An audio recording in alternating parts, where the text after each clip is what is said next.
نحمدہ ونصلی ونسلم علی رسولہ الکریم اما بعد۔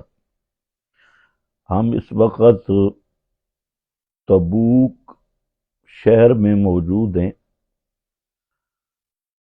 اور مدینہ منورہ سے ہم خیبر سے ہوتے ہوئے حضرت صالح کے شہروں کو دیکھتے ہوئے تبوک پہنچے،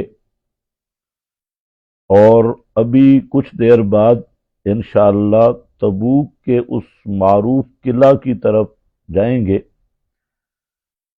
جس قلعہ میں اور اس مقام پر امام الانبیاء صلی اللہ علیہ وسلم اپنے آخری غزوہ میں تشریف لائے تھے، غزوہ تبوک میں۔ اس کی انشاءاللہ تفصیل بھی ہوگی۔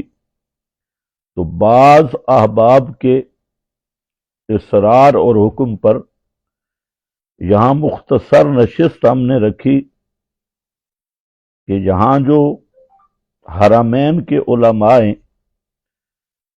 ان کے خدمات اور مسلک کے حوالے سے بعض شکوک و شبہات کے ازالہ کے لیے اس میں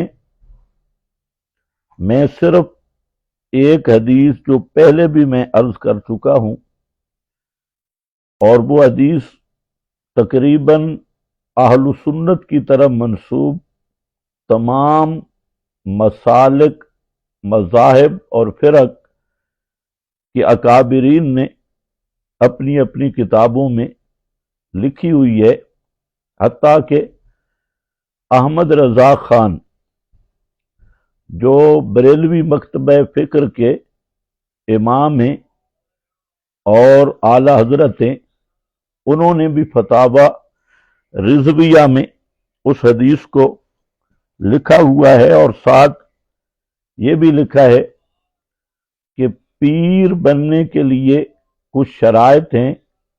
صحیح مرشد اور پیر کون ہوتا ہے، آپ بیعت کس کی کریں؟ تو احمد رضا خان نے لکھا ہے ان شرائط میں سے ایک اہم شرط یہ بھی ہے کہ پیر اور مرشد کا عقیدہ مکہ اور مدینہ یعنی علماء حرمین سے ملتا ہو۔ یہ فتاوی رضویہ ہے، اور اس پہ احمد رضا خان نے وہ حدیث بھی لکھی۔ اسی حدیث کی بنیاد پر یہ فتویٰ بھی خان صاحب نے ذکر کیا۔ حدیث وہ مختصر یہ کہ آپ صلی اللہ علیہ وسلم کا فرمان ہے کہ فتنہ اور فساد کے زمانے میں، فرقہ واریت کے زمانے میں، جو اصل ایمان ہے وہ حرمین کی طرف لوٹے گا۔ جیسے پہاڑی بکرے کو خطرہ لاحق ہو تو وہ پہاڑ کی چوٹی میں پناہ لیتا ہے، سانپ پہ حملہ ہو تو وہ اپنے بل اور سوراخ میں پناہ لیتا ہے، اسی طرح اسلام پر جب یلغار ہوگی تو اصل ایمان وہ حرمین ہی کے اندر پناہ لے گا۔ تو اس طرح کی اور روایات بھی ہیں۔ تو بہرحال علماء حرمین ہم نے یہاں دیکھا، اللہ کے فضل سے علماء حرمین انتہائی متقی، مخلص، اور ان کا تعلق صحیح معنوں میں اہل سنت والجماعت سے ہے، اور مسلکن یہ اہل سنت ہیں اور حقیقی اہل سنت۔ آج ہمارے بعض ممالک میں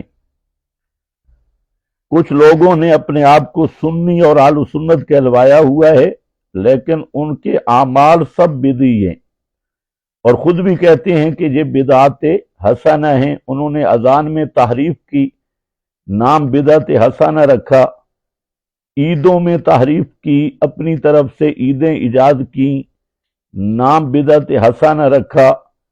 کل 40ویں وغیرہ نام بدعت حسنہ رکھا، اور جو کرتوت بھی کریں اور بدعت کریں اس کو وہ کہتے ہیں بدعت حسنہ، اور دعویٰ کرتے ہیں کہ ہم ہیں اہل سنت۔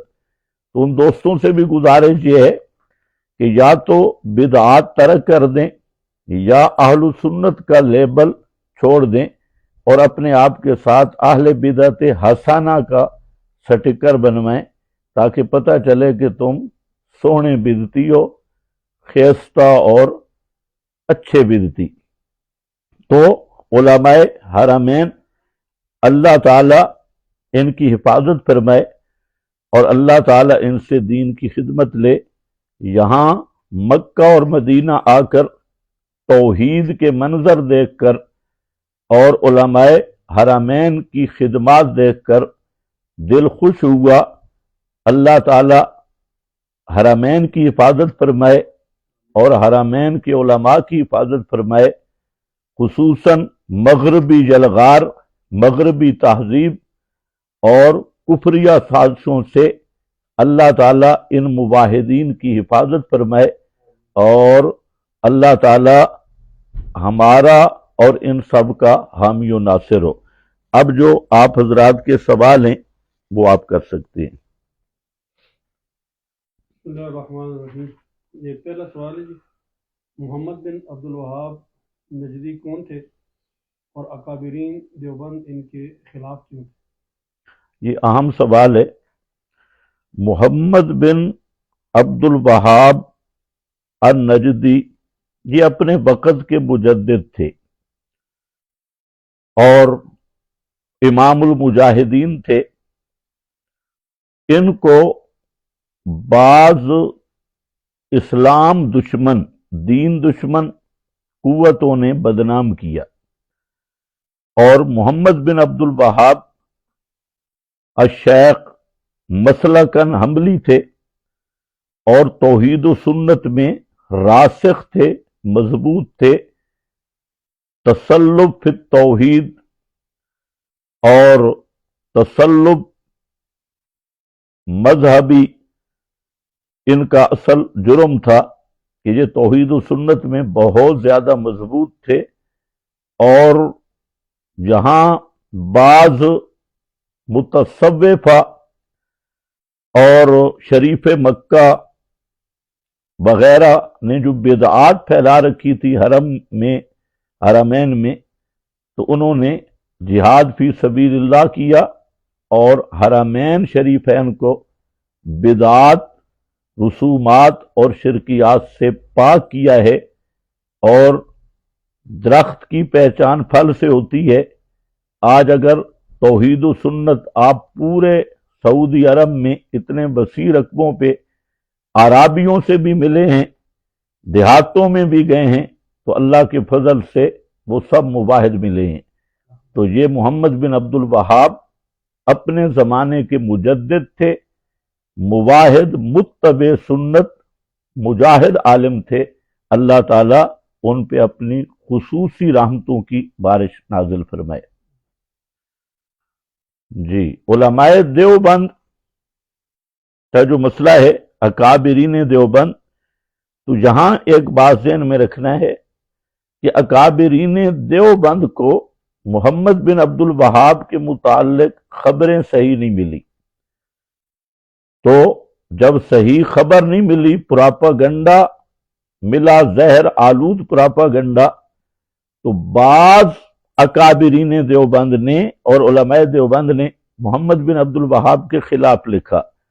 لیکن اس وقت بھی جو اصل اکابرین تھے اور دیوبند کا تشخص جن سے قائم ہے، وہ ہیں امام ربانی حضرت علامہ رشید احمد صاحب گنگوہی رحمت اللہ تعالی علیہ۔ ان کا آپ فتاویٰ دیکھیں تو اس میں حضرت گنگوہی نے محمد بن عبد الوہاب کی بڑی تعریف کی ہے۔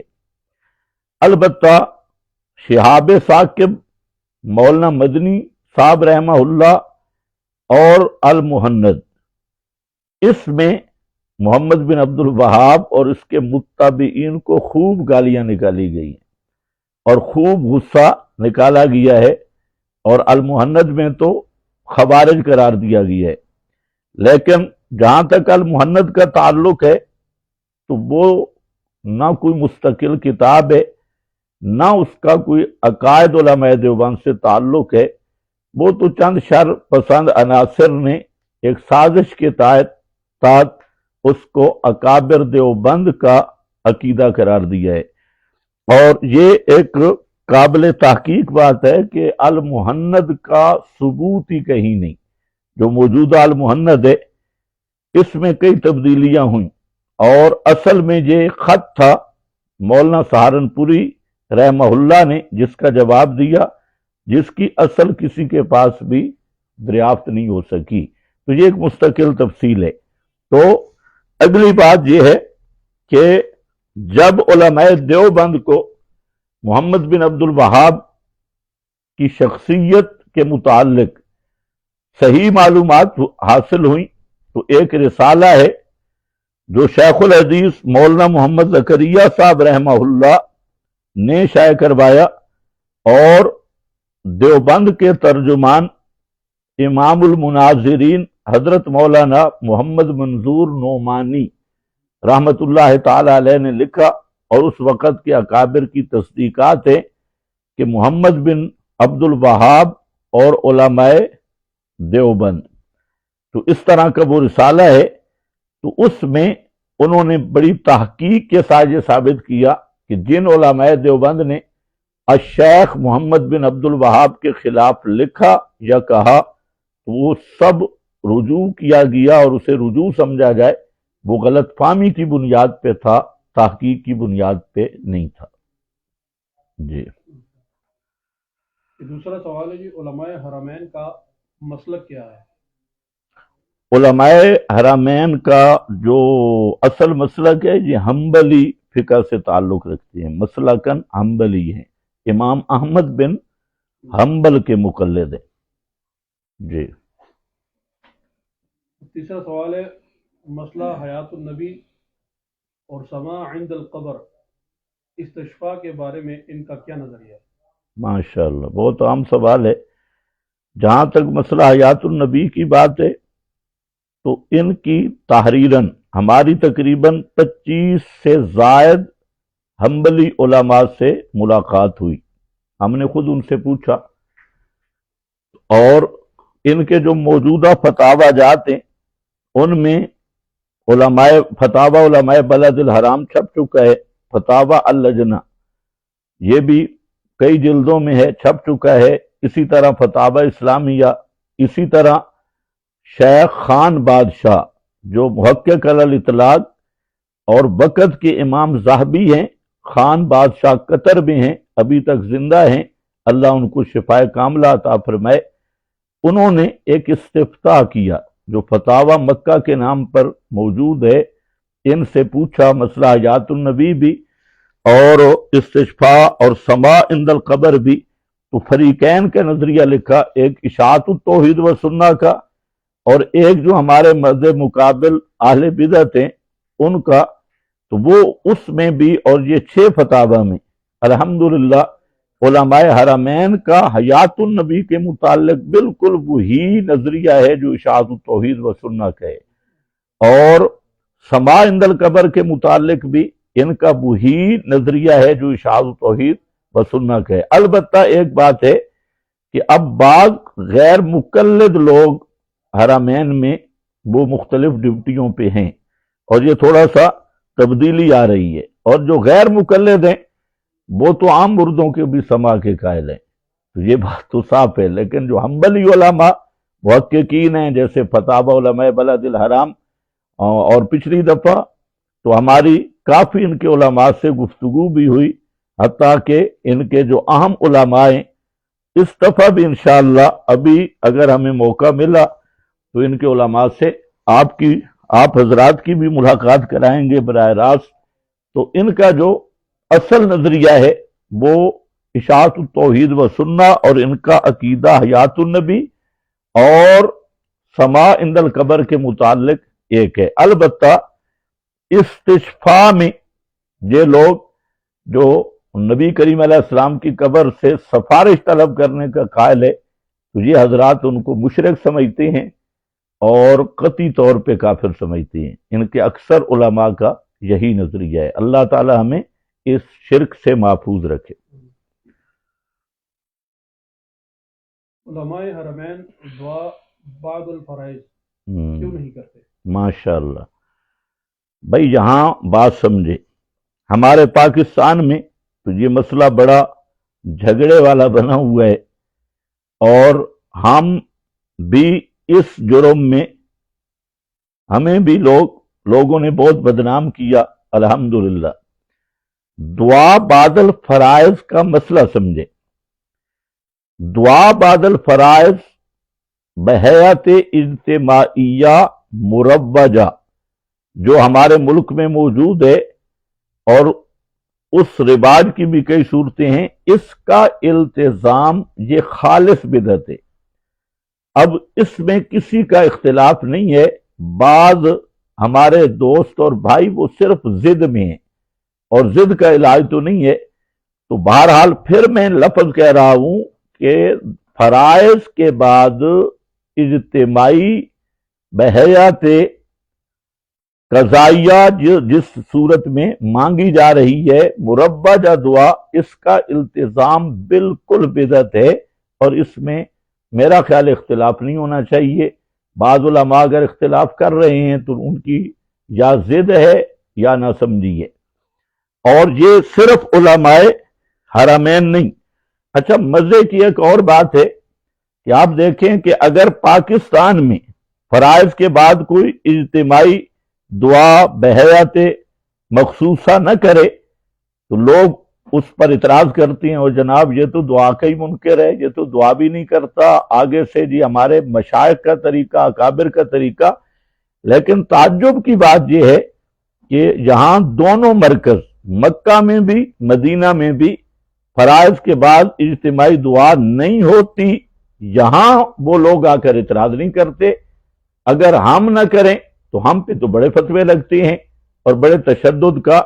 تو یہ جو دعا نہیں کرتے اجتماعی دعا، اس لیے نہیں کرتے کہ یہ فرائض کے بعد بحیات اجتماعیہ مروجہ دعا نبی کریم علیہ السلام کا معمول بھی نہیں، صحابہ کا معمول بھی نہیں، تابعین کا معمول بھی نہیں، اور ائمہ اربعہ میں سے کسی امام کا معمول بھی نہیں. امام ابو حنیفہ، امام شافعی، امام مالک، امام احمد، ان کا بھی معمول ہرگز نہیں ہے.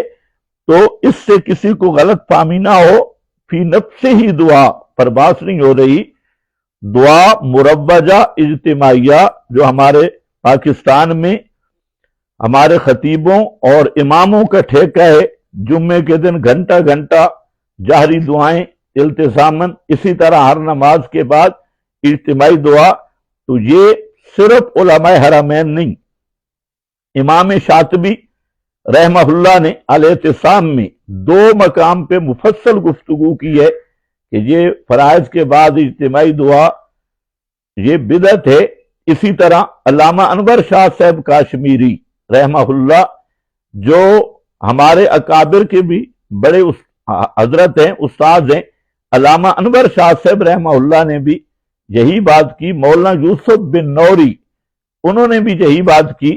اور ابھی تو ایک کتاب مدینہ منورہ سے شائع ہوئی جس پر الشیخ سلیم اللہ خان فاروقیہ کراچی والے اور ڈاکٹر عبدالرزاق اسکندر اور دیوبند کے جو محتمم ہیں ان کی تصدیقات بھی موجود ہیں، جن سب کا حاصل یہ ہے کہ فرائض کے بعد اجتماعی دعا اس کا ثبوت نہیں ہے اور یہ آپ کا معمول نہیں ہے، اس لیے اس کو ترک کرنا چاہیے. تو فرائض کے بعد اجتماعی دعا، میں آپ کو ایک لطیفہ سناؤں کہ ریبنڈ میں بھی نہیں ہوتی. حالانکہ ریبنڈ میں بدعات سے اجتناب کا کوئی خاص باب نہیں ہے، لیکن فرائض کے بعد والی اجتماعی دعا وہ رائے میں بھی نہیں، مکہ میں بھی نہیں، مدینہ میں بھی نہیں، پیغمبر سے بھی ثابت نہیں، صحابہ سے بھی نہیں، تابعین سے بھی نہیں، اور 4 اماموں سے بھی نہیں. اس لیے ضد چھوڑنی چاہیے، اور ضد یہ آدمی کو ہدایت سے محروم رکھتی ہے. تو یہ عمل ماشاءاللہ ان کا سنت کے مطابق ہے. جی کہ ماضی قریب میں تبلیغی جماعت پر علماء حرمین نے پابندی لگائی ہے، جی، اس پابندی کی وجہ کیا ہے؟ اس کی اصل وجہ تو میرا خیال ہے ان کا جو لٹریچر ہے فضائل اعمال یا اس طرح کے فضائل صداقات، فضائل درود، تو اس میں بعض حکایات اور بعض موضوع روایات، مثلا حضرت آدم کا وسیلہ پیش کرنا، اسی طرح بعض حکایات یہ بھی موجود ہیں کہ فلانا آدمی روزے پہ آیا اور اس نے آپ کی خدمت میں عرض کیا کہ یا رسول اللہ میں مسافر ہوں، میں بھوکا ہوں، آپ کا مہمان ہوں، تو سویا تو آپ نے 2 چپاتیاں دی، ایک کھا گیا اور اٹھا تو ایک ساتھ پڑی تھی۔ اسی طرح کوئی آیا اور اس نے آپ کی قبر پر عرض کی مجھے کرایہ چاہیے، تو کرایہ مانگا۔ تو اس قسم کی جو حکایات ہے، اسی طرح وہ ایک بزرگ کا واقعہ لکھا ہے کہ نبی پاک علیہ السلام نے ہاتھ باہر نکالا قبر انور سے اور اتنے 90,000 کے پتہ نہیں اتنے ہزار آدمیوں نے دیکھا۔ تو اس قسم کی جو ضعیف اور بے سند حکایات اور موضوع روایات ان کے لٹریچر میں موجود ہیں، تو اس بنا پر سعودی حکومت نے پابندی لگائی، یہ سمجھ کر کہ یہ دین کی تبلیغ نہیں ہے، بدعات اور شرکیات کی ترویج ہے، تو اس لحاظ سے انہوں نے پابندی لگائی۔ تو میں تو یہ سمجھتا ہوں کہ ہمارے تبلیغی احباب ان کو بھی غور کرنا چاہیے اور ان کا وفد بھی ملنا چاہیے علماء حرمین کے ساتھ، اور یہ بات کلیئر کرنی چاہیے کہ یہ جو ہماری کتابوں میں کچی باتیں ہیں تو اور موضوع روایات بے سند حکایات جو بدعات اور شرکیات پہ مشتمل ہیں، تو ان کے ساتھ ہمارا تعلق نہیں، انہیں بھی اس سے برات کا اعلان کرنا چاہیے۔ تو اصل وجہ وہ یہی مواد تھا، جھوٹی روایات اور بے گھڑت من گھڑت حکایات، خواب اور اس طرح کی چیزیں، جس کی بنیاد پہ انہوں نے پابندی لگائی۔ جی ایک سوال اور ہے جی، کہ کیا علماء حرمین علماء دیوبند سے نفرت کرتے ہیں؟ اس میں بعض غلط فہمیاں موجود ہیں، یہاں بنیادی 2 باتیں سمجھے۔ ایک یہ کہ جو اصل اکابرین دیوبند ہیں وہ الحمدللہ توحید و سنت پر قائم تھے اور توحید و سنت کے داعی تھے۔ بعض لوگوں نے علماء دیوبند کے ذمہ بعض تحریریں لگا کر، جیسے المہند جیسا 14ویں صدی کا عظیم کذب و افتراء، یہ علماء دیوبند کے ذمہ لگایا گیا۔ اسی طرح بعض کتابیں اکابرین دیوبند کے ذمہ لگائی گئی، تو وہ لٹریچر جمع کر کے ہمارے پاکستان کے ایک اعلی حدیث محقق کے مناظر طالب الرحمن، اس نے اس طرح کی شٹلیات جمع کی اور الدیوبندیہ ایک کتاب لکھ دی، اور اس طرح دیگر حضرات نے بھی المہند وغیرہ یا اس قسم کی کتابیں ان علماء کے سامنے پیش کی۔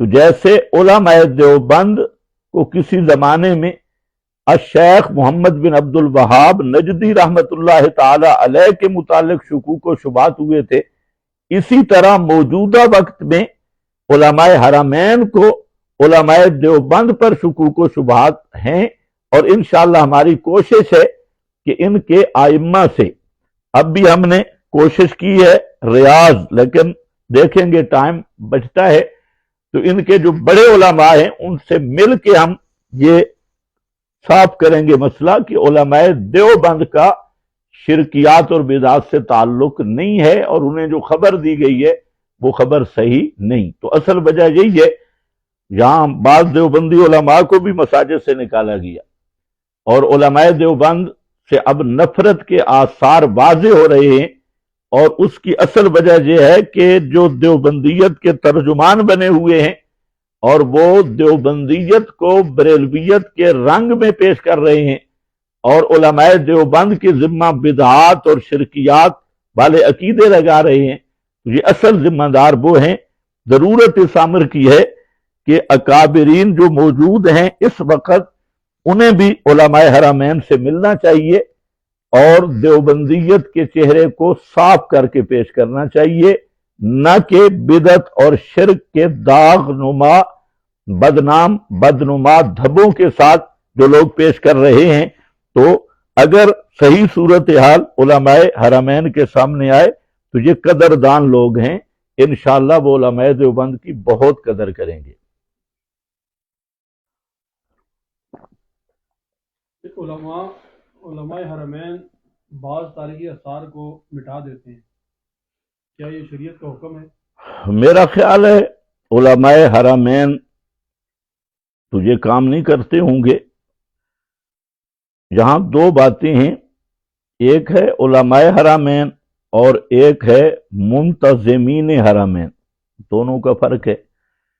تو اصل جو مسئلہ ہے تو مسئلہ آثار کو باقی رکھنا ہے، آثار مٹانا یہ شرعی حکم نہیں ہے۔ البتہ بعض جو خلاف شریعت چیزیں ہیں، مثلا قبروں پر گنبد اور عمارتیں چونے گچ اور قبریں پختہ بنانا، تو یہ تو سری شریعت کے خلاف ہیں۔ اور یہ آپ کو مزے کی بات بتاؤں کہ رسول اللہ صلی اللہ علیہ وسلم نے حضرت علی کو سپیشل جو کام دیا تھا، ہر صحابی کا ایک خاص کام تھا، رسول اللہ صلی اللہ علیہ وسلم نے حضرت علی کی جس کام پہ ڈیوٹی لگائی تھی وہ یہی تھی کہ اونچی قبریں گرانا ہے، تصویریں مٹانا ہے، اونچی قبریں گرانا ہے۔ اور حضرت علی نے اپنے جو کمانڈر ان چیف تھے ابو الحیاج الاسدی، ان کی ڈیوٹی اسی آپریشن پہ انہیں لگایا کہ یہ جو قبریں ہیں مٹا دو۔ اور بعض لوگ کہتے ہیں مشرکوں کی قبریں، مشرکوں کی نہیں، احادیث کا تتبع کریں، مطلقاً اسلام میں قبریں اونچی گنبد وغیرہ بنانے، عمارتیں تعمیرات قبرستان پر تو یہ ناجائز ہے۔ باقی رہ گئے آثار، مثلا جنگ احد کا میدان ہے، جنگ بدر کا میدان ہے، اسی طرح صلح حدیبیہ کا مقام ہے، اسی طرح جنگ حنین کا مقام ہے۔ تو میرا تو ذاتی خیال یہ ہے کہ ان آثار کو اور ان میدانوں کو اسی طرح باقی رکھنا چاہیے، کیونکہ یہ مددگار ہے مقام تفہیم قرآن میں۔ قرآن پاک نے جو نقشے بیان کیے ہیں تو ان آثار کو اگر باقی رکھیں گے تو اس سے قرآن فہمی اور زیادہ ہوگی اور وہ منظر آنکھوں کے سامنے آئے گا۔ تو یہی گزارش ہے اگر ہماری آواز پہنچے کہ آثار کی حفاظت کرنی چاہیے، اور اس سے شرکیات اور بدعات کا کلا کما کرنا چاہیے۔ اب دیکھیں نا، زکام آدمی کو لگے تو اس کا علاج ہے نا زکام کا علاج کرے، ناک نہ کٹوائے۔ تو آثار کو بالکل مٹا دینا یہ بھی غلط ہے، اور آثار کو پوجنا اور مقصد بنا لینا تو وہ بھی غلط ہے۔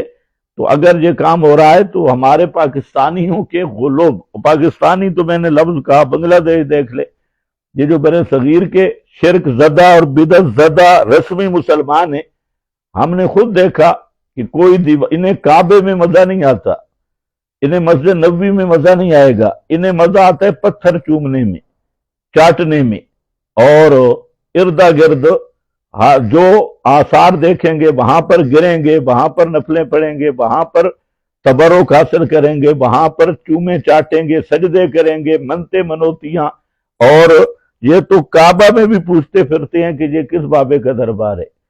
اور جب تک دربار نہ ہو تو انہیں مزہ نہیں آتا۔ تو ان کے رد عمل میں کچھ چیزیں، بعض آثار کا مٹانا تو یہ درست نہیں ہوگا، البتہ ان کا علاج ضروری ہے۔ پاکستان میں جو بعض مسائل ہیں، جو اختلافی مسائل چل رہے ہیں، اس میں ذبیحہ ہے، تعویذ ہے، جادو ہے، اس کے بارے میں علماء حرمین کا کیا نظریہ ہے؟ بھائی دیکھیں، جہاں تک مسئلہ ہے ذبیحہ کا، تو علماء حرمین کے فتاوی جات بھی موجود ہیں، بالمشافہ ان کی گفتگو بھی، کہ علماء حرمین جس فرقہ پر